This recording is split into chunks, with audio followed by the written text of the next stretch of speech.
Well, I am delighted to be in person with my friend Bill Neal. We were going to do this, on the internet, and we decided that Bill doesn't live too far from our house in Park City, Utah, and so we connected live today. And Bill is such an interesting person, and not to make him blush this early in the podcast, but he's the author of 9 books. I've read a few; they're fantastic. He's a great writer. He's the writer, producer, director of the feature documentary Long Gone Wild, which I highly recommend to you. It's on Amazon Prime, and it's really a follow-up. We'll probably get into it a little bit. It's a follow-up to Blackfish, which was a Sundance movie, and fascinating about the orcas in captivity. And Bill was an executive producer on the feature documentary Dying to Race, about the ills of the thoroughbred horse racing industry. And that probably is going to come to a theater or screen near you shortly. He's been an executive producer on a TV series in development with CBC, hosted by Dateline's iconic storyteller Keith Morrison. Bill is a former college and professional hockey coach. He was also an early analyst on ESPN Hockey. We're going to get into some of that. He's a television writer, producer with credits of some 400 hours of primetime programming, including some many of you may have seen around the True Story Hollywood on E! He's won numerous awards for his work. Avid skier and hiker. Look forward to skiing with him this winter. And he's a PhD, so he's Dr. Neal. He lives in Park City. He has 2 rescue cats, Mia and Jake. Bill, it's fascinating to hear your story, and I know everyone's going to be interested in it when they hear it as well. So thanks for doing this. Great to be with you, Craig. So let's start. Thematically, what I want to get into a bit is you're a great hockey coach. You take Western Michigan. You're the first hockey coach for Western Michigan, and you take them in your tenure there to Division I. Talk about, where you're from, how you got into hockey, and how you became a hockey coach. Sure.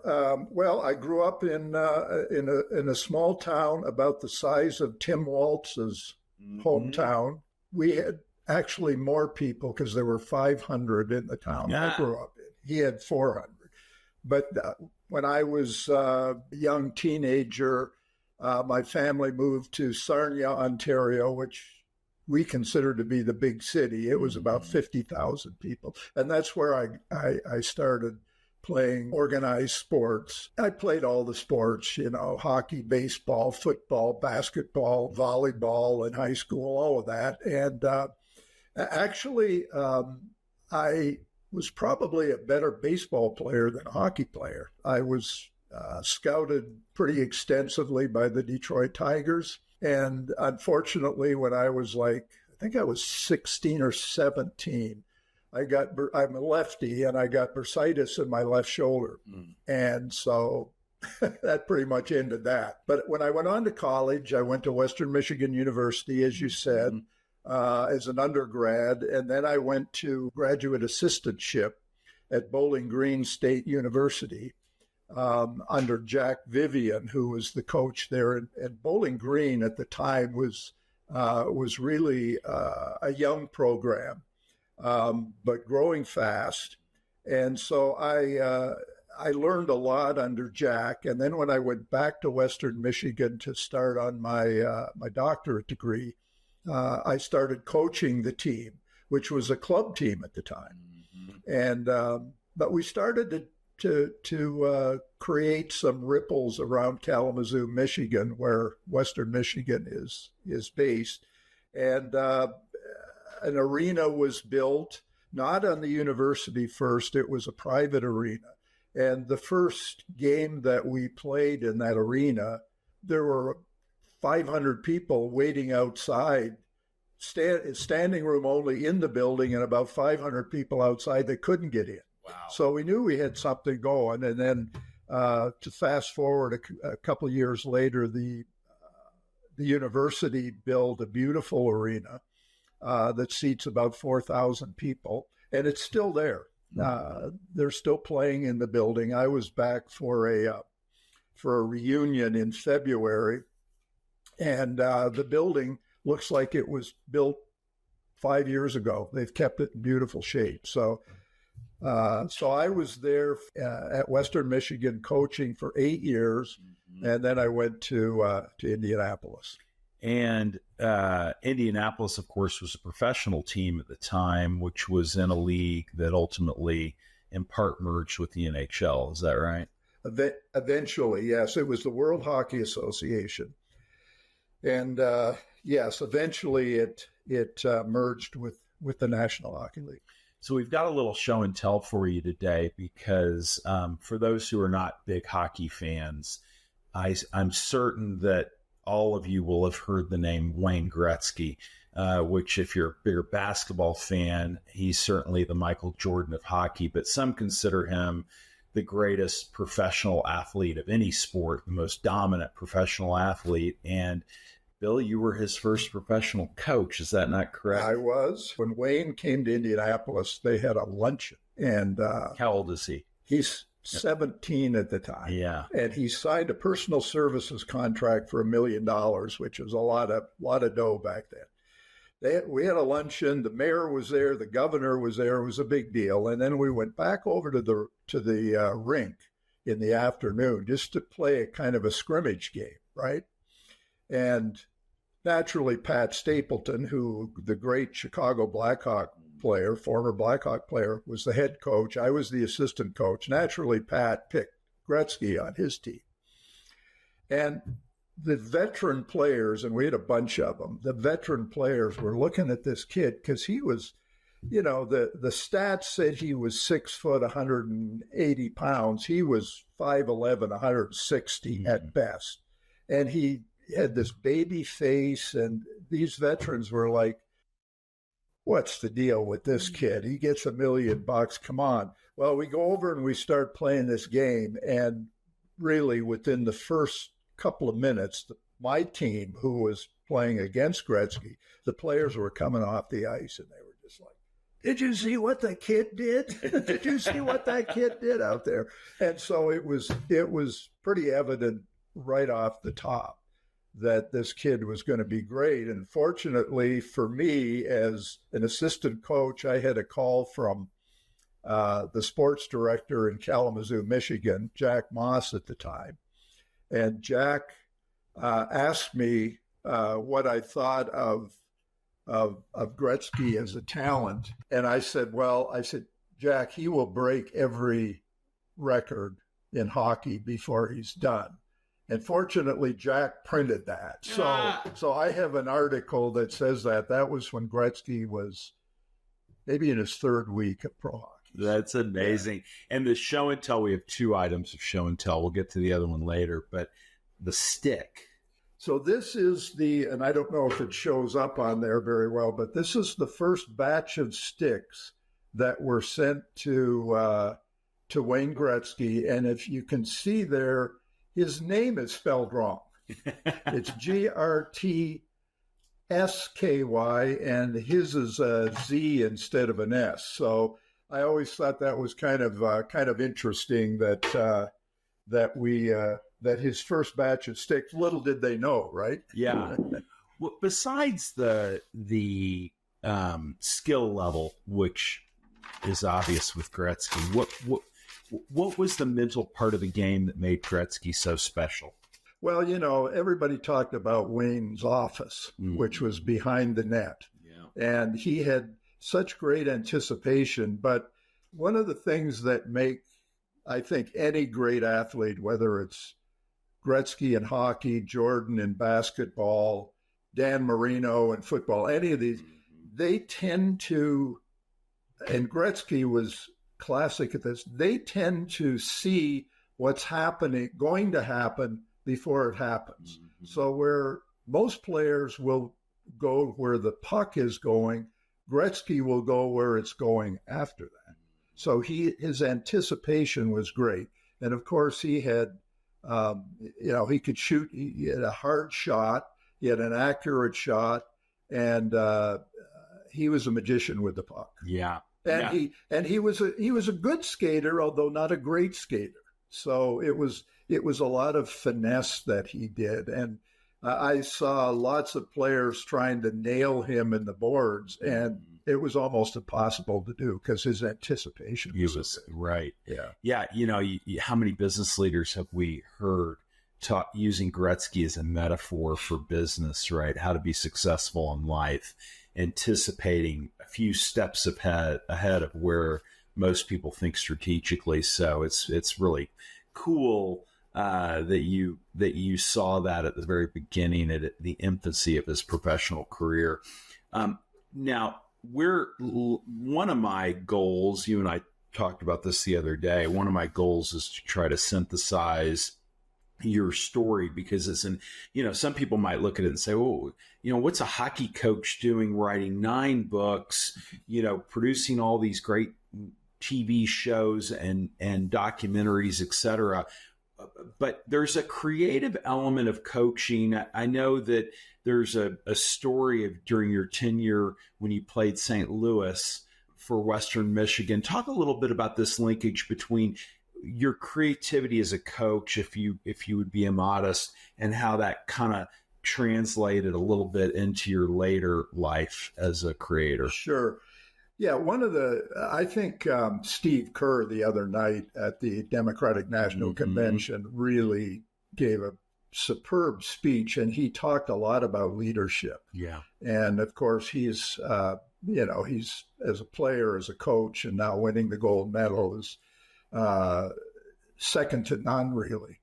But one of the things that he didn't really get to too much was the creative part of the game. He talked about dignity. He talked about telling the truth. He talked about loving the players, all of which is important. And I would add on top of that vision and creativity. Mm-hmm. And to your question about St. Louis, it was a team, the St. Louis University, St. Louis Billikens, they were called. They were coached by a guy by the name of Bill Selman. Mm-hmm. Who is an authoritarian guy if ever there was one. I mean, this was one of those coaches who ruled by intimidation and fear. Mm-hmm. So his players, but at the same time, he had a talented team. When we played them in our home series, 2 in Michigan and 2 in Missouri, they were ranked 5th in the nation, and they could just fly. I mean, they had so much talent. I remember going out when they came into town for the first 2 games of the series. I remember going out on the concourse, and I watched them practice on Friday morning. We had the game Friday night. And I said to my assistant coach, I said, how the hell do we slow these guys down? I mean, they had these powder blue uniforms, and they wore powder blue practice jerseys, and it was just a wave, one after the other. They were just flying. But I noticed that Bill Selman, who was always screaming at the players, right? He would scream at the defenseman to never carry up the puck. Pass it forward, move the puck up quickly, move it up quickly. And I thought, you know what? And they did. The defenseman did what he said. So I thought, you know what? We need a strategy here that can play to that. So what I created, and I like to think it might have been the very first trap, that I only sent one player in, and he didn't go on the puck. He hung back so that the defenseman didn't quite know what to do. Mm-hmm. And so they wouldn't skate it up because they were told not to. So they would pass it to the other guy, and our player would just go over there, and there was nowhere to go because we really outnumbered them 4-3, right? Outside the blue line. So they had nowhere to go anyway. Long story short, we ended up beating them that night 4-1. Yeah. The next night we beat them 7-6 using the same strategy. And then a month later we went down to St. Louis and we won both games down there. Wow. And they were the 4th and 5th team in the country. 5th team ranked in the nation. They had beaten the number 1 team in the nation, which I think was Clarkson University at the time. Mm-hmm. But anyway, it was, I would say in terms of creativity and honing in on what I saw was a problem on their side. Yeah. I think that was that was a good example of it. Well, getting to know you, and we'll get to this on some of the documentaries and other issues. I think there is a theme, which is you're excellent at figuring out the heart of an issue, right? Trying to get to the bottom of an issue. And there you got to the bottom of an issue, and the coach that was predictable, you figured out how to beat a tough scheme. ESPN early on, now we're going to go back to 1980. And there was this little thing called the Miracle on Ice, right? Which is, for those who don't remember, or maybe you're too young to know, was when the United States beat the vaunted Soviet Union team in the semifinals of the U.S. of the Olympics and went on to win the gold medal, which was not just a little bit of an upset. But you had a role. You were at this point a commentator, and you had a role in this story. Do you mind sharing the story of the games that preceded the Miracle on Ice game and give folks a little bit of color they may not have heard? Sure. Yeah, that was an exciting time. When Indianapolis, I coached there, but it was only a year and a half. Indianapolis was not included in the expansion into the NHL.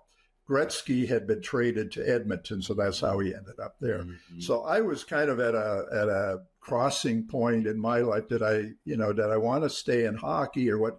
Anyway, fortunately, I got a call from Scotty Connell, who at the time was the executive producer of ESPN, which is a brand new network. A brand new network, yeah.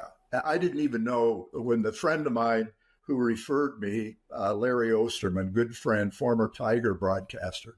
Larry referred me, and he said, it's entertainment, sports, something or other. He didn't even know the name. Scotty called me, and he said, Larry recommends you as a color commentator. He said, I'll give you 3 games. And he said, if you're any good, we'll have you do more. And if you're not, I'll tell you that too. And I said, well, that's fair. Yeah. Well, I'm sure I was not very good at all the first few games, but good enough to pass. So the first game we did was in Des Moines, Iowa, and it was the U.S. Olympic team. Coached by Herb Brooks. Coached by Herbie Brooks, who I knew somewhat from my college coaching. I wouldn't call him a friend, but I certainly knew him.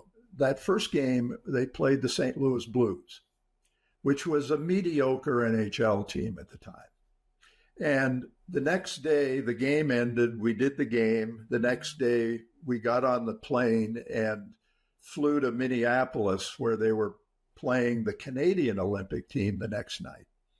And I sat in the back of the plane with Herb, and he had his head bowed. He was lower than a snake.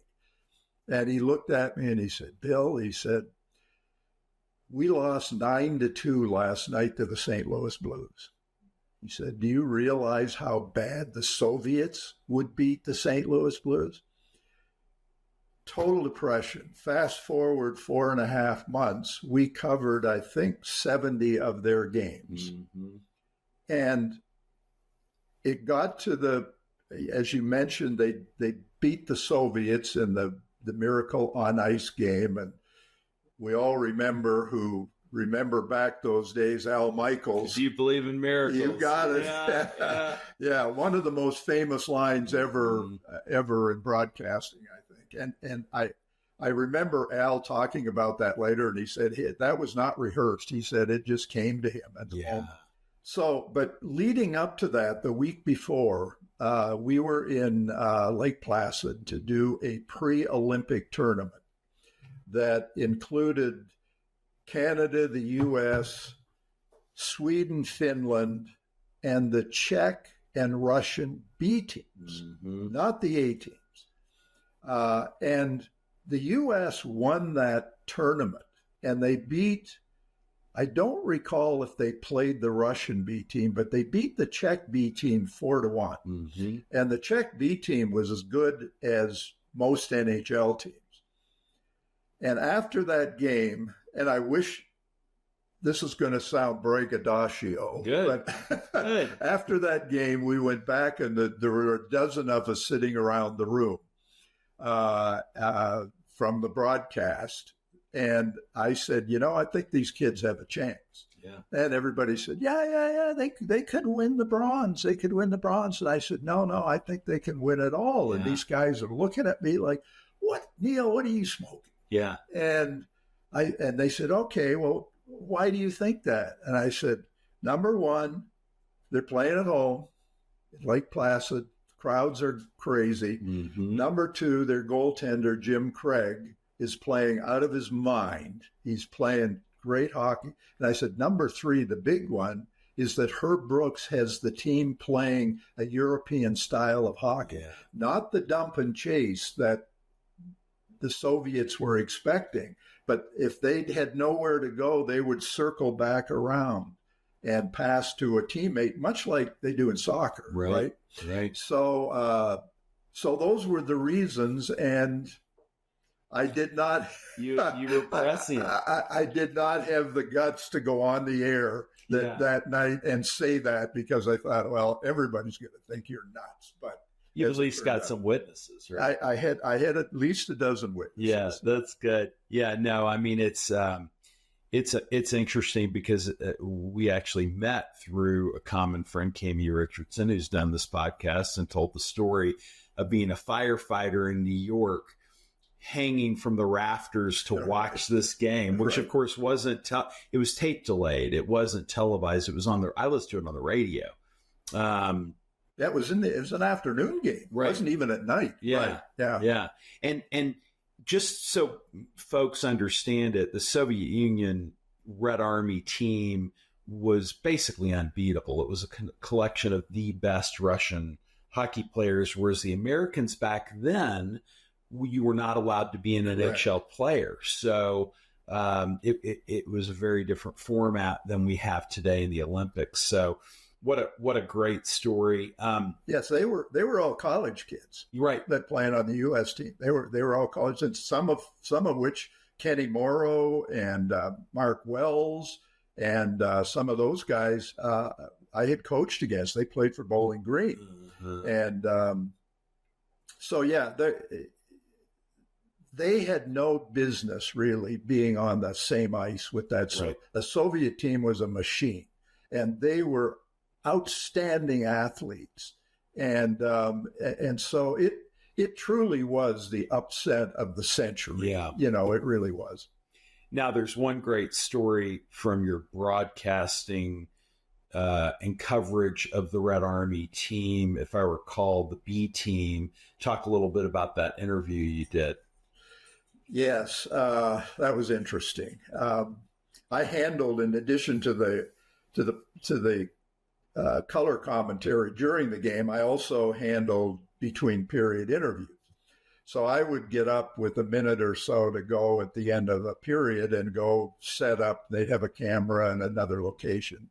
Prior to the game, I had arranged with the KGB officers, because they were everywhere, because they watched these players closely because they didn't want any defectors, right? So I had arranged to interview with the Russian coach. And then right before the interview was to start, the KGB guy, who spoke kind of broken English, grabbed me by the sleeve and he said, "Not doing interview, no interview." So I fortunately grabbed somebody else, Bill Cleary, who at the time was coaching Harvard. And Bill said, sure, I'll jump in there. So Bill steps in, and we're literally like 30 seconds from air. The game was live, as it turned out. And then with about 10 seconds to go, the KGB guy grabs my arm again and shoves in the coach. And I couldn't even remember his name. And so I'm digging in my pocket for the slip of paper that had his name on it. And fortunately, I had a bunch of stuff from the notes of the game. So I pulled out the slip of paper, and fortunately I had the right one. Yeah. So we did the interview, and the coach spoke pretty good English. And of course he was trying to be relatively modest, but you could tell he was like, wait till the big boys come in. Right. Because they had, the night that the U.S. beat the Czechs 4-1 in the pre-Olympic tournament, the A Soviet team was in Madison Square Garden, and they beat the New York Rangers 9-1. Wow. This was a week before the tournament. So people are seeing these scores and saying, yeah, well, maybe there's a chance to win a game or two, but the Soviets would just clean up. And of course, thank you for taking us down that wonderful memory lane. Now, this, as I understand it, you getting involved in the hockey production side and being a color commentator got you interested in production of other things, and you eventually go to HBO, what is now Max. Talk a little bit about the transition to leaving the game you love and getting into production, and tell us some of the things you did while you were there. When I started with ESPN rather, as a color commentator, I really found what really interested me even more than broadcasting the games, because in that role, the director basically says, go stand over here and talk when we tell you to talk and shut up when we tell you to shut up. So I didn't find, as much as I enjoyed it, and it was fun, don't get me wrong, but I found the production of the events to be more interesting and fascinating. And I remember, we would typically go in, I did college games essentially, and we would go in on a Thursday and we'd do Friday night, Saturday night, and go back Sunday. And on Friday morning, we would have our pre-production meeting, and I'd watch these huge 40-foot trailer trucks roll in and the equipment come out and the cables and the cameras and all this stuff and in the truck and all that. And so I found that very fascinating. Mm-hmm. So when that part of my life kind of wound down, ESPN was growing massively at the time, and they were starting to do a lot more sports besides hockey. So I was fortunate enough to get a gig with HBO. It wasn't in the production side, but it was with the affiliate relations side. And HBO encouraged employees to do stuff outside if it was business related. And so I connected with a group at a nightclub called the Park West. And the Park West did a lot of live concerts with a lot of jazz artists at the time. And so we started doing productions in the Park West. And that's how I really started, because prior to being at ESPN, I didn't know one end of a camera from the other. Yeah. I didn't know anything about production. And so I just kind of learned on the fly. But when I was when I started doing the work at the Park West, then I really started to understand all that it took. And there were many things when you mentioned leadership and various elements of the coaching world. Many of those same traits translated to production work. Yeah. Because you have to be very organized. You have to be collaborative. Not that coaching is so much collaborative, but you do that a lot in production, among many other attributes. So there was clearly a transfer there from coaching to getting into production, and I later got into writing and stuff. Yeah, I mean, there is a lot that goes into it. I finally relented in the recommendation I've gotten from so many friends to watch the morning show, and of course, it's thematically. I'm only in season 1, episode 8 or 9, but thematically, it's about the Me Too movement. But it's also very much shows you how much goes into the production of a TV show or any kind of operation, and the leadership that's involved and the signals you send. So it's fascinating to hear that you were involved in that, which leads us, the Park West connections, and some of this leads us to the second item of show and tell.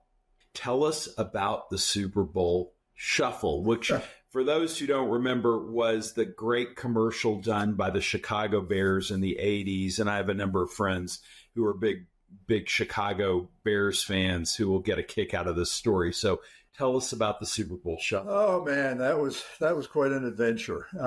I was working for HBO at the time and doing these little side projects at the Park West. And I'll never forget, because it was the night before Thanksgiving. And I got a call from one of the owners at the Park West, and he says, I got a call from this guy named Dick Meyer, who owns a Red Label Records. And he's done a song with the Chicago Bears called the Super Bowl Shuffle. And I was like, oh man, this has got to be bad, you know? And I said, okay. And he said, and now he wants to do a music video, and he wants to do it in the Park West. He said, can you put a crew together and do this? He says, he wants to meet with us tomorrow morning. And I said, I'll go meet with him, but this sounds like just a crazy idea. Yeah. So we did. We went down to Dick's office. He had a Red Label Records was on a huge office building on Oak Street. And if you know Chicago at all, Oak Street looks right out on Lake Michigan. And his windows looked out on Lake Michigan. Dick was 6'7" and wore $2,000 suits, the whole bit. And he's sitting up at his desk, and it's on a platform. And Dave and I, the guy from Park West, we're sitting down in these chairs looking up at this guy. He starts talking about, he says, well, here's the amount of money we would have and blah, blah, blah. It's not a lot of money. And literally, Dave and I were writing this down on a napkin that was on the table. And Dick says, but first, he says, let me play the song for you. And he picks, at the time, it was a cassette, right? So he plugs the cassette into the machine. And Dave and I just sat there looking at each other, and we thought, oh, man. It was early rap, right? I mean, it was one of the first rap, We Are the Bears, shuffling crew, shuffling on down, doing it for you. And we were just like, this is good. This is good. So we agreed to do this. And I'm calling up a good director friend of mine who was really good. He'd done music videos before. And he was like, what? And everybody that I was calling up, crew people, like sound people and camera people, everybody's the same way. You got to be nuts. Are we going to get paid? And I says, yeah, you get paid. So this had to be done right away. This is in November sometime. So we set up the shoot for the following Tuesday. Mm-hmm. And Monday night, the Bears go down to Miami and get their clock cleaned. They were beat, I think, 38-13. Because they had an undefeated season going. They were 14-0, I think, at the time, something like that. And I had to suffer with my college roommates who were huge Bears fans, and the Cowboys. My Cowboys were not. We're having a little bit of a break from the Super Bowl. Right. So anyway, I remember it well. Yeah. So they got their lunch handed to them in Miami. So they got back into Chicago Tuesday morning at 4 a.m. And we had this scheduled for 8 a.m. So they were not a bunch of happy campers. First of all, the fridge doesn't show up, William Perry, and McMahon doesn't show up, and Peyton doesn't show up. But Mike Singletary was there, Willie Gault, who are the two guys. Singletary is the Lionel Richie of this story, right? Because like this We Are the World documentary that just came out. Yeah. Great analogy. Yeah, great analogy. He was. And so he's on the phone. I'll never forget sitting in the office at the Park West, and Mike Singletary's on the phone. He says, Fridge, he says, get your fat ass down here. This is for charity, which it was. Yeah. And he said eventually would raise several $100,000 for charity. He said, get down here. And so eventually we got everybody there.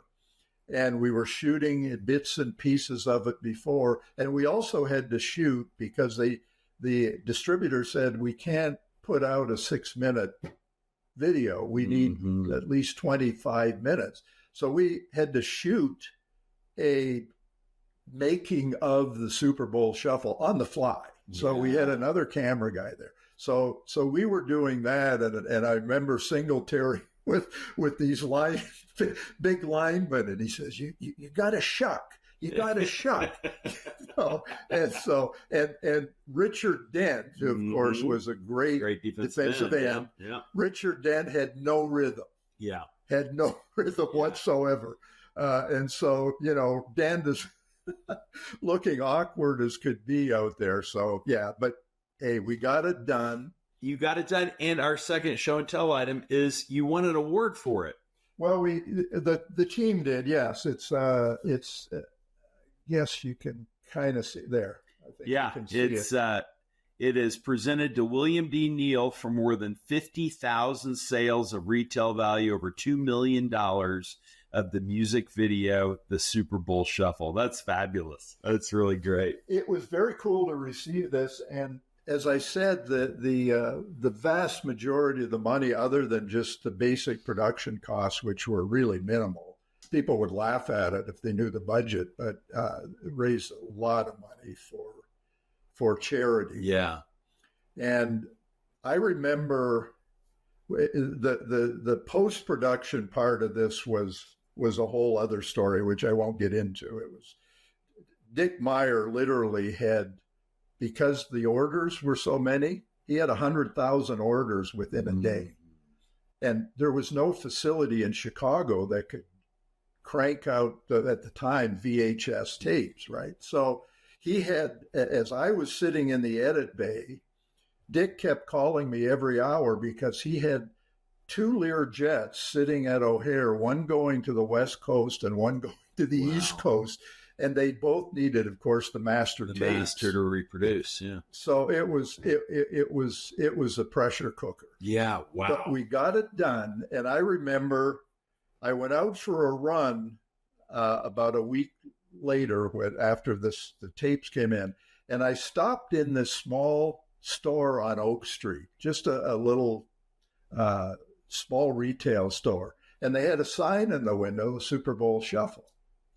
And so I went in, and because this was the first day it was released, and I went in and I said, "Have you sold any copies of the Shuffle?" And the guy looks at me and he said, "There were 50 people standing outside the door when I opened at 10 o'clock this morning." He said, "They're all gone and I can't get any more." So it was quite a ride. That's awesome. Well, Bears fans are hoping that with this new generation of talent, they will produce another fun video like that. You may have to help them with that.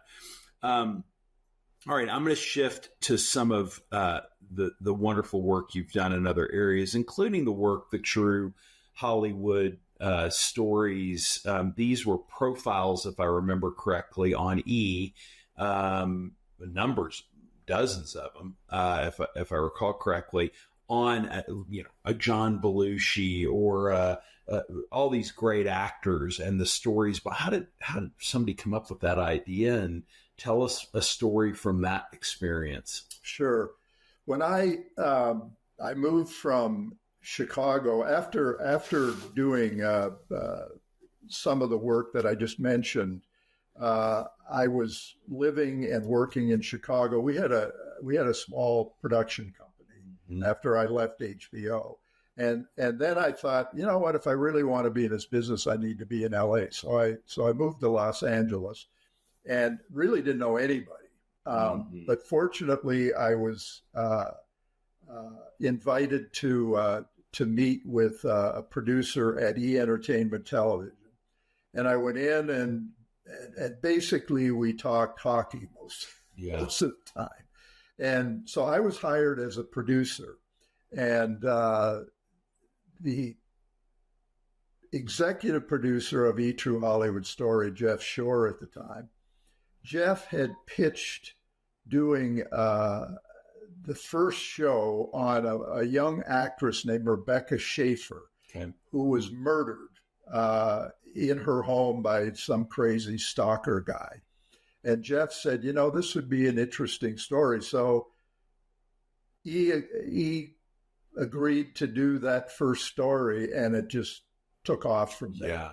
So I ended up coming in as a producer and eventually became a script doctor and a supervising producer. I left to work for Unsolved Mysteries for a while, and I came back as executive producer. And so all in all, I think I did some 200 True Hollywood stories. And we did, mostly they were celebrities, movie stars, but we did the Princess Di story.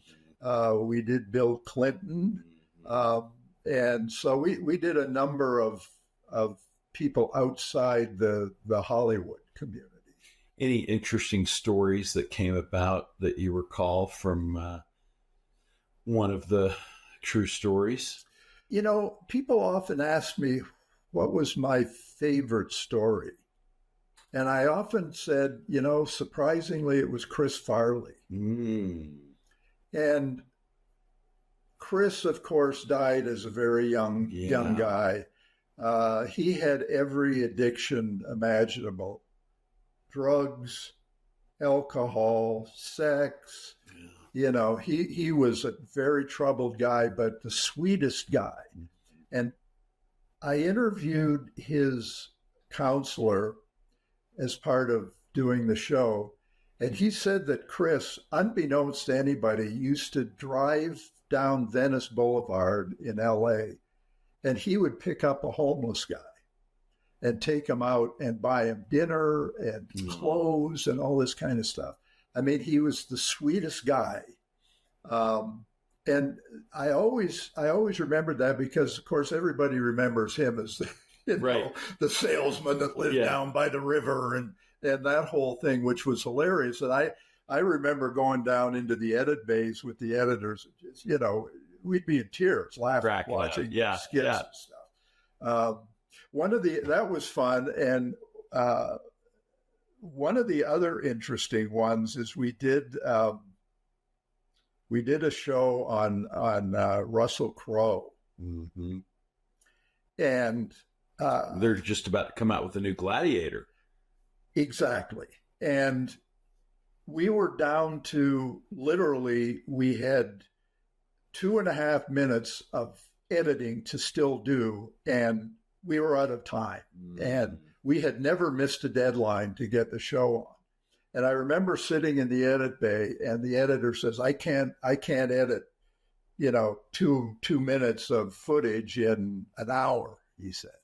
And I said, well, what are our options? So turns out we had rights to show a Pepsi commercial. I think it was Pepsi or Coke. I think it was Pepsi, that had all these big stars in it at the time, musicians. And we had shown 15 seconds of that in the existing show. And I said, show the whole damn thing. Because they gave us, so it was, they had a 30-second version, they had a 60-second version, and they also had 2 minutes of this. I said, put that whole thing in and we'll just deal with it. And so that's what we did. And we were able to get the master to control where they had to do all their checks, and we got on the air. That's awesome. The stuff that goes on behind the scenes that none of us ever really fully appreciate. So I want to focus on the documentaries, and I really want to focus on one in particular, Long Gone Wild, which, as I said at the beginning, is fabulous. And it's about the Blackfish story, for those who haven't seen it, about the orcas, the sea world, you know, and how this habitat is not natural. Living in captivity for an orca whale is not a natural phenomenon. But tell folks who might be interested how you got into Long Gone Wild, and tell them a little bit about what it's about. Sure. Well, I had always wanted to do documentaries while I was doing television. And then when I kind of got burned out on TV, I started writing books, as you know. And but all along, I was fascinated with documentary filmmaking. And I watched, of course, Blackfish, which was extremely well done.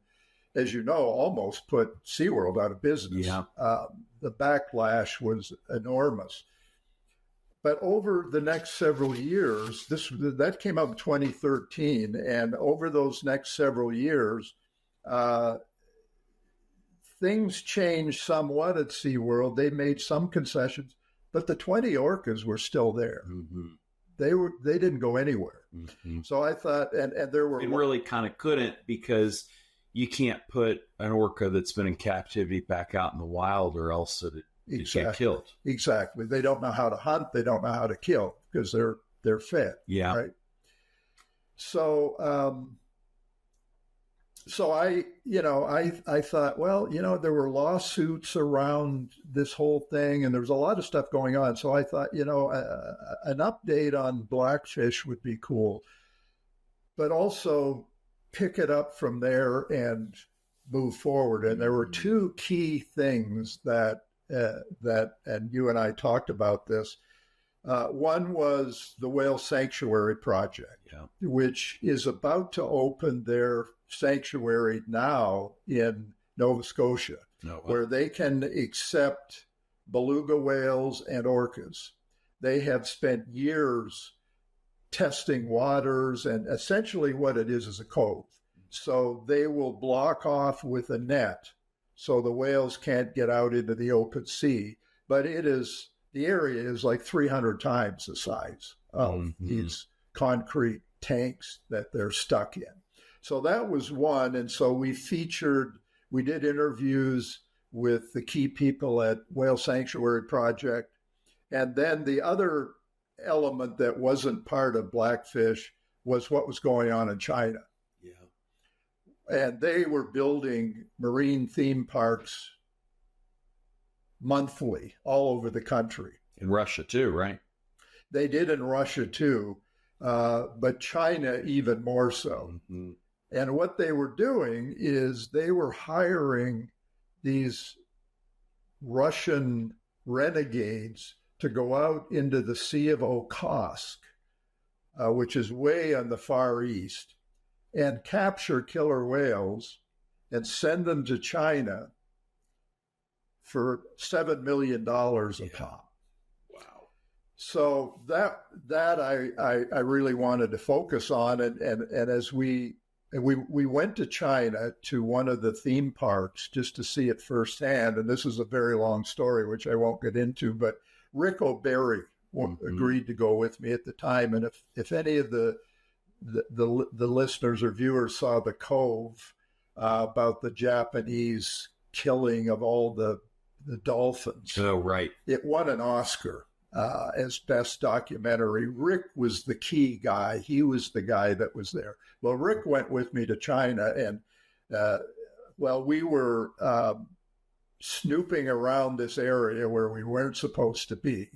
And Rick didn't care. And he was just like, well, this is, we're here. Let's go see if we can find these orcas. Because they wouldn't tell us where they were. There were 9 orcas there, but they wouldn't tell us where they were. So we found this area, and we're snooping around there, and we get stopped by the cops, the Chinese police. They call their supervisor, blah, blah, blah. Ultimately, after being there for 90 minutes, sweating bullets, because I thought, you were in a jail for a while. We're done. We're off to some, gulag somewhere. Yeah. All of a sudden, they let us go. And I said to our Chinese interpreter that was with us, I said, how did that happen? Because they had called 2 different supervisors. And he said, they're afraid that how you guys got in here, how are they going to explain that to their supervisors? Oh, wow. So they just washed the slate. Oh. And I'll tell you, when we got out of the country, it was a little bit, what was that Ben Affleck movie about? It starts with an A. I know what you're talking about. Yeah. About the Iranian. Yeah, getting out of sneaking into Iran and stuff. It reminded me of that, because when we were trying to get the footage out, we had to obviously go through the screening machines at the airport, and we were just, beside ourselves thinking, oh, Jesus, they pulled this stuff out. But when we got through that line, that's good. It was pretty cool. It's interesting. The Iranian story, one of our law partners who's now retired, John Howell, was Ross Perot's lawyer. I mean, he was a younger guy, but he was a Marine. And Perot sent him over to Tehran, and he was involved in getting the EDS hostages out of the country for Perot's employees. So there's a whole story. He's actually in Ken Follett's book on Wings of Eagles. Pretty crazy to hear his story. But anyway, that's fascinating. And it's a really interesting piece that goes into a little bit of what Blackfish went into, and how some, why you need protections for the trainers and the deaths that occurred and why they occurred, but also, kind of the difficulty of banning this in the United States, because, then the whole thing just flies to other countries, which will have a lower regulatory environment. Yeah, exactly. So it's a great story, and I really enjoyed watching it, and I commend it to all of you. Just so people understand who aren't familiar with that world, orcas travel in the wild 100 miles a day in search of food. They dive 300 feet or more in search of food. They're very social animals. The males stay with their mothers till they're teenagers. And they will live in the wild 50, 60, 70 years. And you're taking that magnificent animal and sticking it in a concrete tank where all they can do is swim in circles. And it's a third of the life expectancy, right? It is definitely shorter. Yeah. And now, one of the concessions I mentioned that SeaWorld made some concessions, one of the concessions they made was that they would not breed any more whales, any more orcas. Yeah. That this group of orcas would be the last. Yeah. Okay. But some of those orcas are 7, 8, 9 years old. They could live to be 60. Yeah. So they could have 6 decades stuck in that. And I want to read this quote. It's from Mahatma Gandhi. Yeah. He said, "The greatness of a nation and its moral progress can be determined by the way it treats its animals." Yeah. And I know you got 2 beautiful dogs, and I have 2 cool cats, and animal lovers, I think, can appreciate that. And I think it's so true. Yeah. It's like, what are we doing? Treating these animals like circus performers. Yeah, because we can. Yeah. Well said. Thank you. So a number of kind of young professionals starting out their career tend to watch the podcast or listen to it and are probably fascinated by, you're a true Renaissance man. You've been a coach, you've been a leader of men, you have been into the weeds of the deepest levels of the production of entertainment for people's benefit. What would you tell your younger self, lessons learned along the way that you'd love somebody who's starting a career? What would be some items of advice that you would give them? I think, there's probably a lot I could go into, but I think being curious is one of the big elements that you really, and listen more than you talk, which is a problem a lot of people have, that they do more talking than listening. And I think if you, for example, we can talk about Neal Smith maybe a little bit later, but I remember Neal telling me that when he went into the New York Islander organization, Neal won the Stanley Cup as the GM of the New York Rangers. And when he started out, he went in and he was under Al Arbor, who was a great coach there. And he said he sat and he listened, he watched and he learned.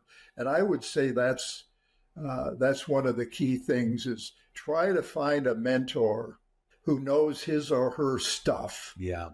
And listen and watch and observe how they treat employees.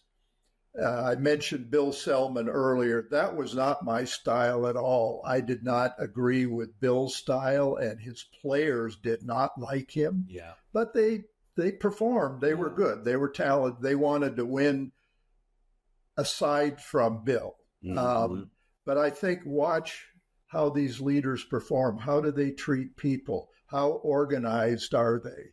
I always thought that if you have something good to say about a fellow employee, do it in front of everybody. Yeah. If it's some criticism, do it privately.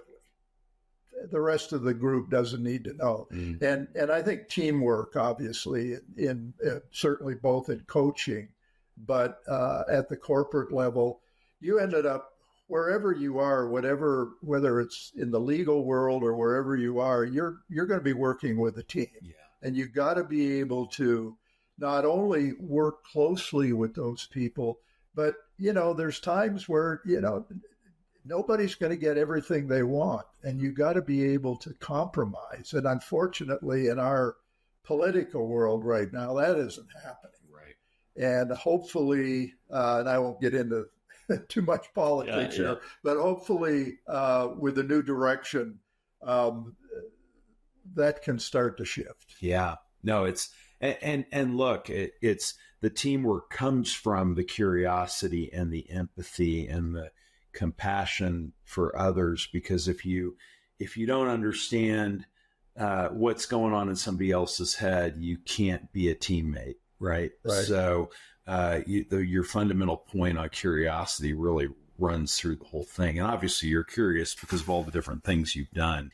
A failure, something that happened in your life or something you observed happening in somebody else's life, and maybe it's the Neal story or something else that you really learned from that really stuck with you. I would say the fact that we didn't make it with the Indianapolis Racers. And to the NHL.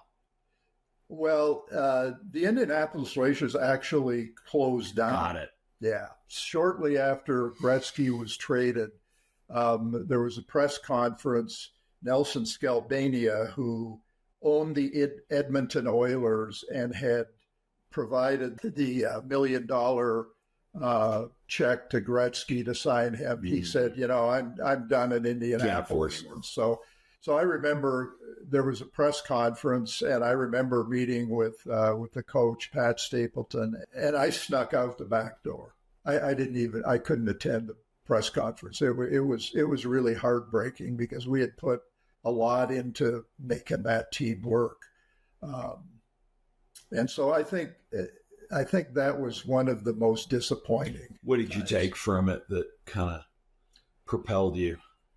It's a great question. I think what I took from it was I knew I was at a crossroads, and I spent a lot of years in hockey as a player, and then a college coach, and then the short stint in pro, and then of course eventually the ESPN opportunity came around, which kept me in the game. But I also thought, there's other things.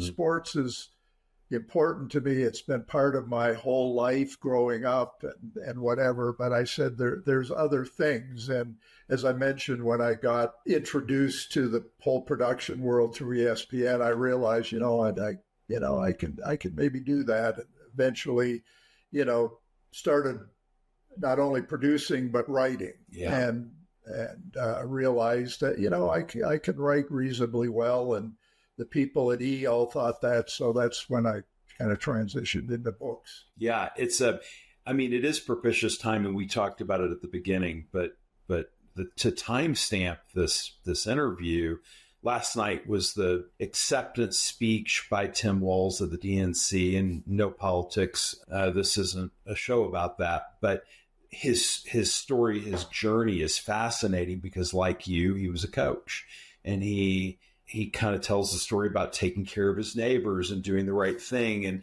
And he just almost gets drafted into politics. And I see some pieces of his story in your story, and taking the lessons of what being a coach means in a much broader sense. And I think it's just a beautiful story. So last question, and we'll probably have to do a follow-up because these usually are around an hour, and I don't want to go too far over and waste your time. But you're a great writer. You've written 9 books, and on the show notes, we're going to have a link, I hope, to the Super Bowl Shuffle video. We'll have a link to your books and documentaries and things like that. And I've read several of your books. You're really a great writer. What is a book that you've read that has inspired you? What is, I would call it a capstone book that influences how you think about life? Actually, that's a pretty easy question. The writer is Wallace Stegner. Okay.